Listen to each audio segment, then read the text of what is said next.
नमस्कार बच्चों, कैसे हैं आप सब। देखिए बच्चों, हम ग्रामर के अकॉर्डिंग टू रीडर चैप्टर हम ग्रामर के टॉपिक्स डिस्कस कर रहे हैं। इससे प्रीवियस क्लास में डिस्कस किया था हमने संज्ञा क्या होती है, व्हाट इज नाउन, संज्ञा क्या होती है, संज्ञा के कितने भेद हैं। हमने डिस्कस किया था कि संज्ञा के 3 भेद हैं, व्यक्तिवाचक संज्ञा, जातिवाचक संज्ञा और भाववाचक संज्ञा। इसके साथ ही हमने जातिवाचक के 2 भेदों के बारे में भी जाना था, समूहवाचक और द्रव्यवाचक संज्ञा। अब आज की क्लास में हम संज्ञा की व्याकरणिक कोटियों के बारे में जानेंगे। देखिए, संज्ञा की व्याकरणिक कोटियाँ, संज्ञा के पार्ट्स होते हैं, जो संज्ञा के भेद हैं वो 3 प्रकार की होती है, व्यक्ति, जाति और भाव। देखिए, संज्ञा के 3 और कोटियाँ होती हैं जो संज्ञा से कनेक्ट होती हैं। तो वो कनेक्शन क्या है संज्ञा का कोटियों, वो कौन सी होती हैं? वो होती हैं लिंग, वचन और कारक।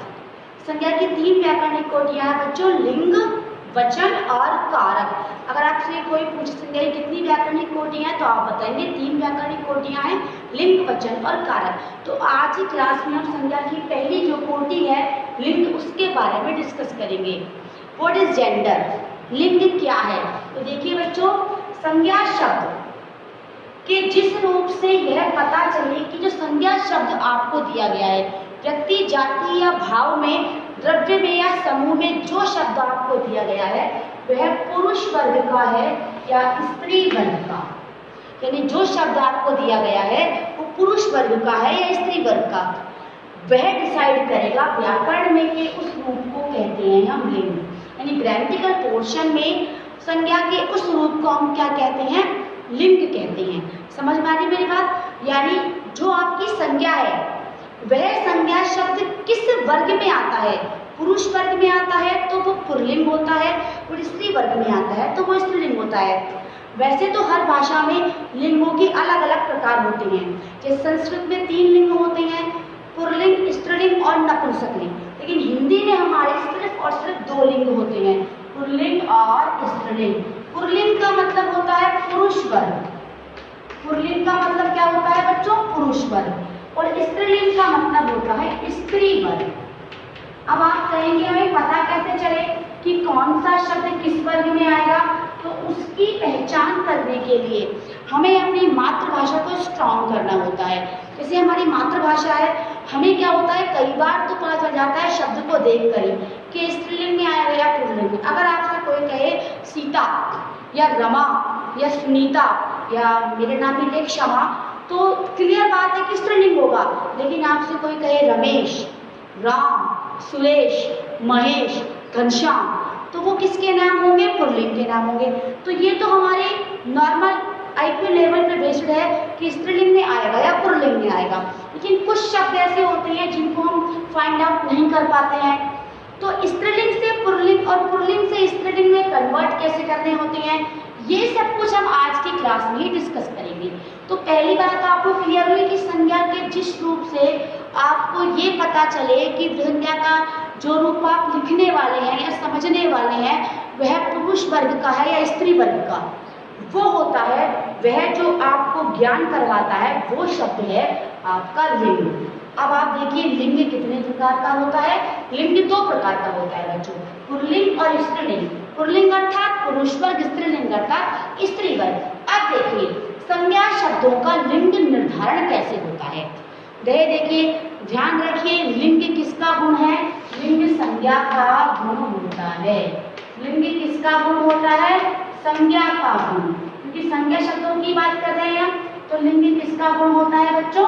संज्ञा का गुण। जिससे आपको पता चलता है कि आपकी जो संज्ञा है वह पुरुष वर्ग में सम्मिलित है या स्त्री वर्ग में सम्मिलित है। आपकी जो संज्ञा है, चाहे व्यक्तिवाचक हो, चाहे जातिवाचक हो, चाहे भाववाचक हो, चाहे द्रव्यवाचक, चाहे समूहवाचक, वो संज्ञा आपके किस वर्ग में मिलने वाली है या किस वर्ग से में सम्मिलित है, वो होता है आपका लिंग। अब देखिए संज्ञा का पहला गुण क्या है?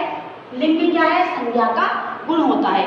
हिंदी में प्रत्येक संज्ञा शब्द, जैसे मैंने बताया संस्कृत में 3 लिंग होते हैं, तो कुछ शब्द स्त्रीलिंग में जाते हैं, कुछ शब्द पुल्लिंग में जाते हैं और कुछ शब्द नपुंसकलिंग में जाते हैं। लेकिन हमारे यहाँ जो है लिंग, स्त्रीलिंग और पुल्लिंग, तो सारे शब्द या तो इस लिंग में जाएंगे या फिर इस लिंग में जाएंगे।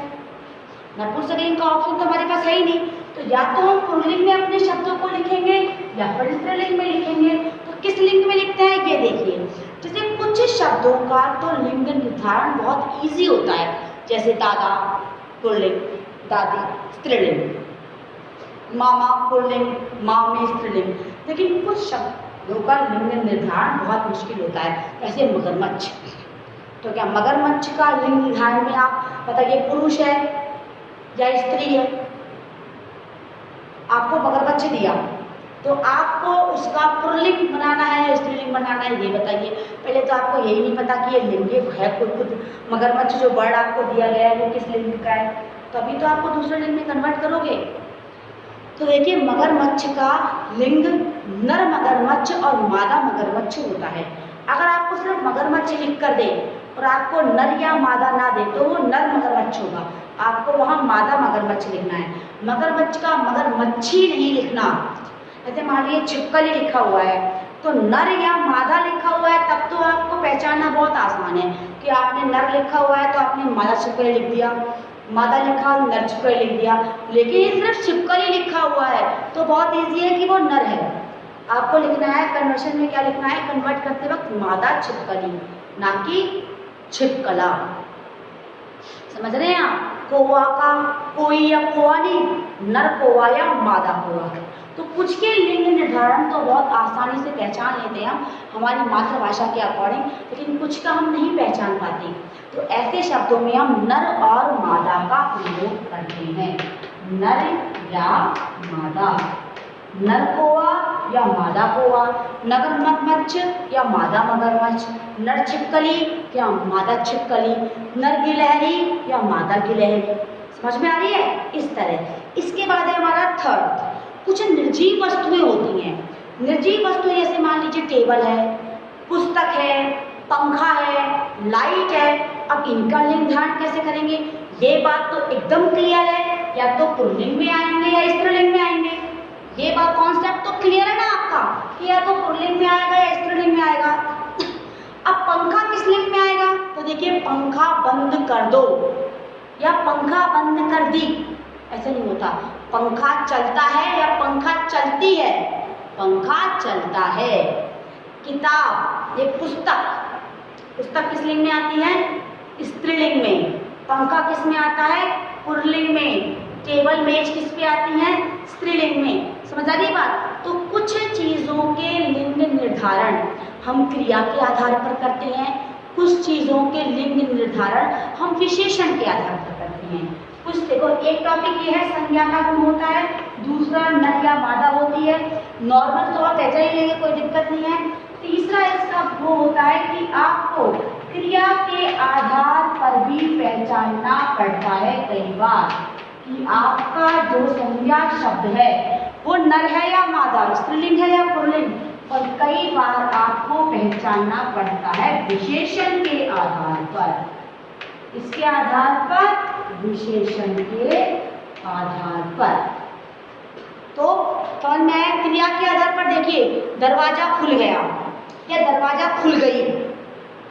दरवाजा खुल गया, बताया मैंने। पंखा चलता है तो चलता है से क्रिया पता चली हमें, चलता है मतलब पुल्लिंग है। अगर चलती होती, ट्रेन चलती है तो क्या होता?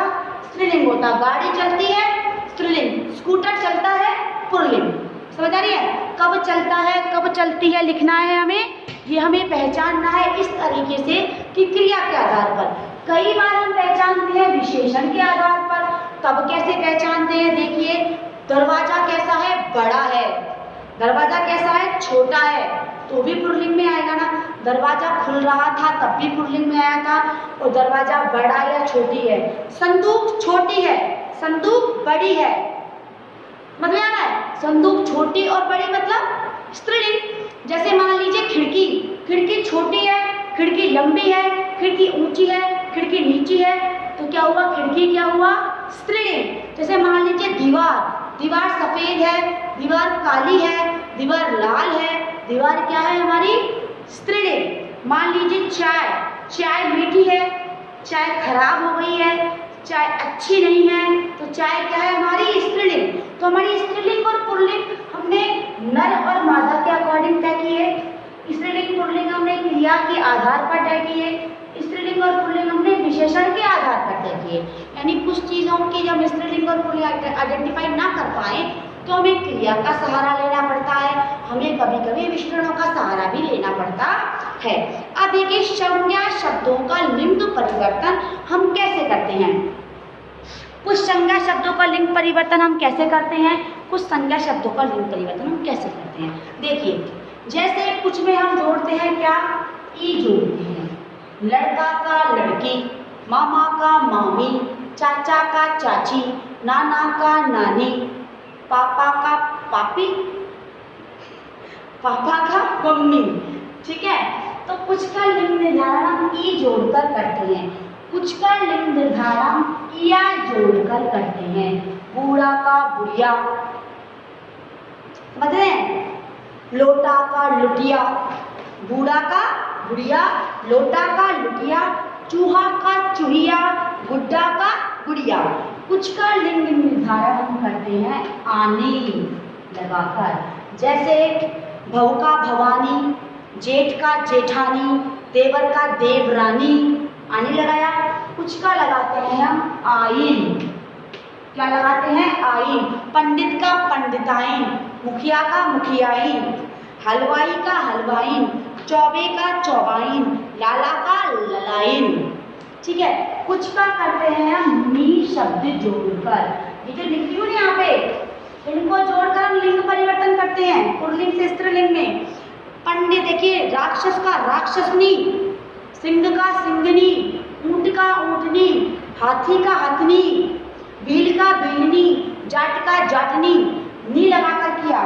कुछ का किया हमने इन लगाकर, क्या लगाकर, इन लगाकर, जैसे ग्वाला का ग्वालिन, सांप का सापिन, धोबी का धोबिन, तेली का तेलिन।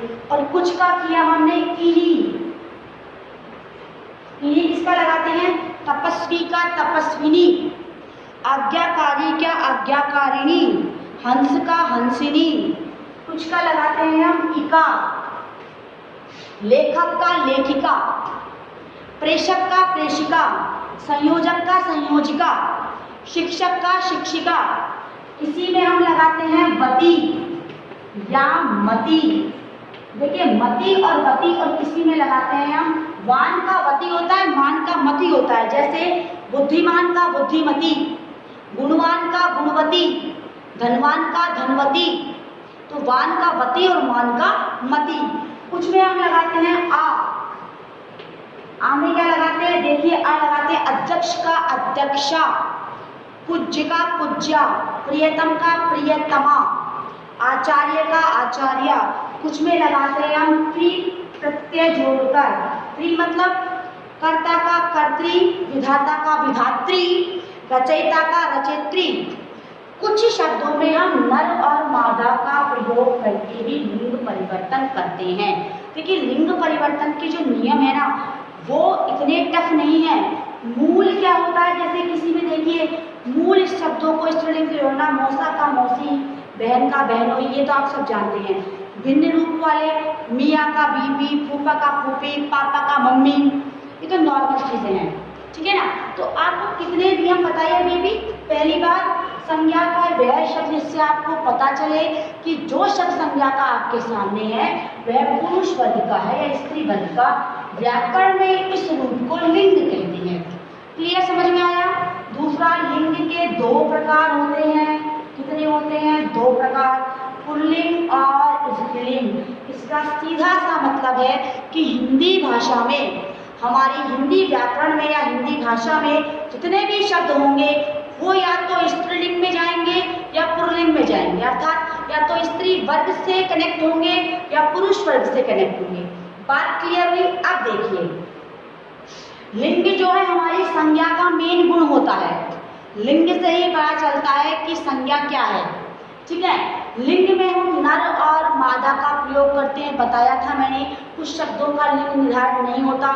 कुछ शब्द ऐसे होते हैं बच्चों, जो एक टॉपिक और है इसमें, उभय लिंग। अब देखिए उभय लिंग क्या होता है। उभय लिंग बच्चों वो होते हैं जो सभी में समान, जैसे डॉक्टर का, चाहे मेल डॉक्टर हो चाहे फीमेल डॉक्टर हो, डॉक्टर ही लिखेंगे। ठीक है, प्रधानमंत्री चाहे मेल हो या फीमेल हो प्रधानमंत्री ही लिखेंगे। इंजीनियर चाहे मेल हो या फीमेल हो इंजीनियर ही लिखेंगे, इंजीनियर ही लिखते हैं। तो कुछ शब्द जो स्त्रीलिंग और पुल्लिंग में समान रूप चलते हैं उन्हें हम उभयलिंग कहते हैं। क्लियर। अब देखिए नर और मादा का बताया, कुछ शब्दों पता नहीं होता कि नर है कि मादा, तो जैसे कौवा है, छिपकली है, जो भी है, तो उनमें हम क्या करते हैं नर और मादा लगाकर उनके लिंग को परिवर्तन करते हैं। लिंग कई बार हम क्रिया के आधार पर परिवर्तित करते हैं, लिंग कई बार हम विशेषण के आधार पर परिवर्तित करते हैं। क्रिया के आधार पर जैसे मैंने बताया था कि पंखा चलता है, ट्रेन चलती है, तो चलता और चलती वाला क्या कि स्त्रीलिंग में आएगा या पुल्लिंग में आएगा। विशेषण के आधार पर छोटा है, छोटी है, मोटा है, मोटी है, लंबा है, लंबी है, ऊंचा है, ऊंची है, नीची है, ये डिसाइड करते हैं आपके लिंग को।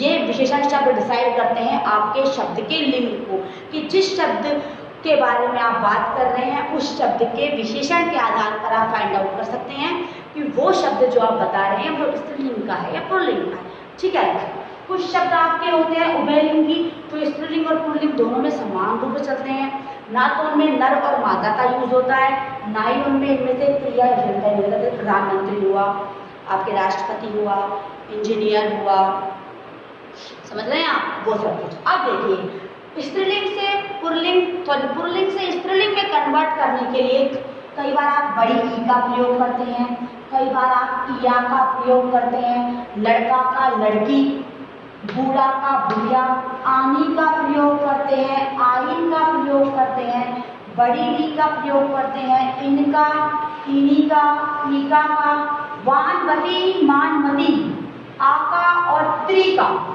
यह आपके पुल्लिंग से स्त्रीलिंग में परिवर्तित करने के कुछ नियम। यानी आपको जब भी किसी पुल्लिंग से स्त्रीलिंग में परिवर्तन करना हो किसी शब्द को, तो आपको ये शब्द ऐड करने होंगे। अब इनमें से कौन सा उस शब्द पे सूट करता है ये ग्रामर के अकॉर्डिंग डिसाइड होता है। तो आपको वो सारे शब्द लर्न भी करने होंगे, कुछ चीज़ें आपको समझनी भी होंगी। यदि आप इनको लर्न करते हैं और 2 या 4 शब्द भी लर्न करते हैं तो आप इजीली कर सकते हैं इनको कन्वर्ट। ये पुरुष वर्ग और स्त्री वर्ग यह आप एकदम से क्लियर है, लिंग 2 है ये क्लियर है।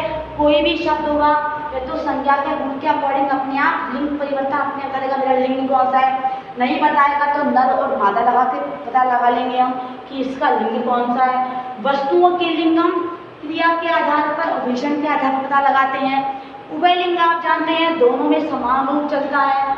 और आपका नेक्स्ट है आपका पुल्लिंग से स्त्रीलिंग में जब हम कन्वर्ट करते हैं तब इन सब नियमों को देखते हैं।